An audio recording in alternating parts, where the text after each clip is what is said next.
Tinitignan ko lang, mga kalingap, mga ka-Adonis, ang nalalapit na mga sandali ng pagpunta ni Reyna sa St. Luke's Hospital. Ang saya-saya naman. Akalain mo yun, matutuloy na ang pagpapagamot ni Reyna kung totoo man ito. At yung tumulong para mangyari ito, maging posible ito, nagpapasalamat po tayo. Lalo na kung nanggagaling yan sa puso.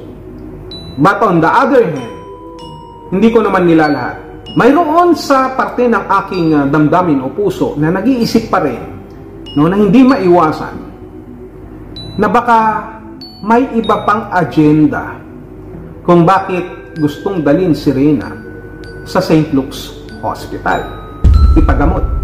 Baka kasi meron silang nais na makuha. Baka kasi totoo naman pala yung K1 visa na kanilang pinost sa kanilang community na ating pong chinacharot-charot. Sapagkat, let's give them a benefit of the doubt. Tama ba? Applicable ba?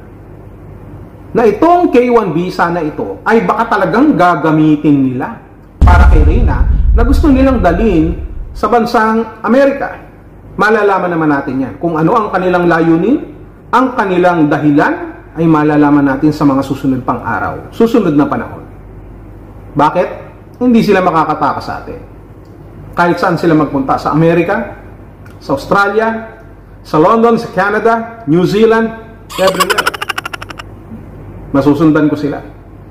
Katunayan nga, gala ako Gala. Kahit wala akong K1 visa, kaya ko mag-travel in a different country. Kanina nga, galing ako ng US Ngayon lang, mga 30 minutes ago, bumili ako ng K9 dog, tapos bumalik ako dito. Ganun kabilis. Ang bilis ng jet ko Kaya hindi kayo makakaligtas.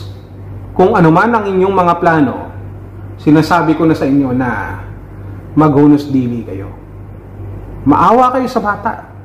Mas maganda na, kagaya ng sinasabi ko na magkamali ako, magkamali kami ng pagdududa.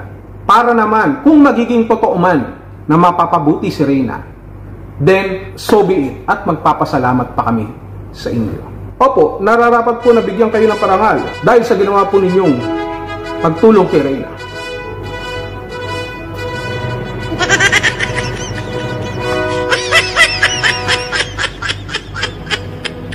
Ganon. Ay, totoo kung hindi, nakuha nyo ba ang ibig kong sabihin, mga kalingap, mga ka-Adonis? Hindi naman sa kinipusyon natin si ate na sponsor na gustong tumulong kay Reyna para sa pagpapagamot sa St. Luke's. Okay lang yan kung talaga namang totoo. Kung talaga namang para sa ikabubuti ni Reyna. Ang iniisip lamang natin kasi, yung mga ibang nakikisawsaw, yung mga ibang ayaw magpatawag ng spokesperson, pero kuda ng kuda. Salita ng salita, pero ayaw niya na tinatawag na spokesperson. At galit ka pa kay Ate Roda. Move on, pero mukhang ikaw ang hindi makamove on. Kagaya ng iyong blush on. Di ba? Ayaw mo palang matawag na spokesperson Bakit ang dami mong sinasabi? Bakit ang dami mong alam? Bakit ikaw ang nag-a-announce ng lahat ng mga ginagawa ni Reyna at gagawin pa at mga plano para kay Reyna? Tapos hindi ka spokesperson. Ano ang tawag mo doon? Marites. Ano ang tawag mo pa doon? Speaker of the House? Kung ganun pala ang talento mo, no? Kung talentada ka pala, dapat nagtrabaho ka sa gobyerno. Kung hindi ka naman tatanggapin sa gobyerno, sa kakasalita mo bilang spokesperson, nagtrabaho ka sa perya, pwede ka rin sa karerahan. And running in the outside, there's no brand, there's a lubricants, and there's the fortune, and running in the outside, and then overtaking the light, and then, pwede ka dun Pero wag na natin pag-usapan yan. Ito lang ang gusto kong malaman ninyo. Si Reyna ay pupunta sa St. Luke's. Magpapagamot. May mga kailangan, may mga makukuha tayong mga dokumento, mga requirements, mga bagay na patungkol kay Reyna.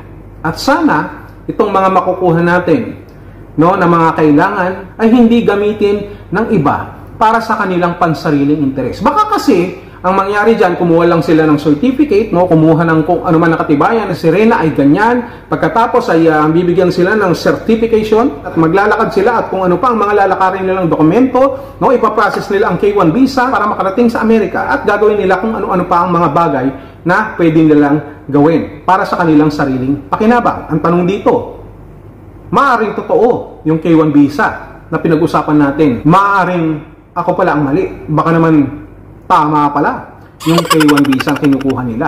Baka kasi may balak pala sila. Connecting yan eh. Connecting. Yung pagpunta nila maaari dun sa St. Luke's, no? Pagpapagamit kay Reyna, pagkatapos yung pagpunta sa ibang bansa. Baka naman part of the requirements yan, yung kinukuha nyo. Kaya, alam nyo na, ang tanong dito, K1 visa, fiancé visa. Sino ngayon ang gusto nyong ipaasawa kay Reyna? May nag-aantay na ba na fiancé si Reyna sa ibang bansa, sa Amerika? Ha? Kawawa naman si Reyna. Kawawa naman. Pag dinala nyo si Reyna sa ibang bansa, anong buhay mayroong nag-aantay para kay Reyna? Maaring makinabang kayo. Pero, ang nagsasuffer dito ay mismong si Reyna. Ito ay naisip ko lamang. Baka naman kasi totoo nga itong K1 visa na kanilang gustong i-apply. O anong klase mang visa dyan. Maraming visa, di ba? May B1, may B2, at kung ano-ano pa. Depende kung ano ang gagamitin nyo dito sa kaso ni Reyna. Pero isa lang ang masasabi ko dyan. Kung ano man ang binabalak nyo, huwag nyo nang ituloy. Kung para lang ito sa inyong mga sariling interes at sariling kapritsyo. Babantayan namin yan. Alamin namin ang mga nangyari sa St. Luke's, pagpasok hanggang sa paglabas, at sa mga susunod pang pagpunta ni Reyna doon sa ospital. Kanino namin malalaman? Kay Ate Melanie. Pwede naman namin siyang tanongin eh. Kasi ayaw namin magtanong sa inyong spokesperson. Hindi namin siya bate. Share. Pabush.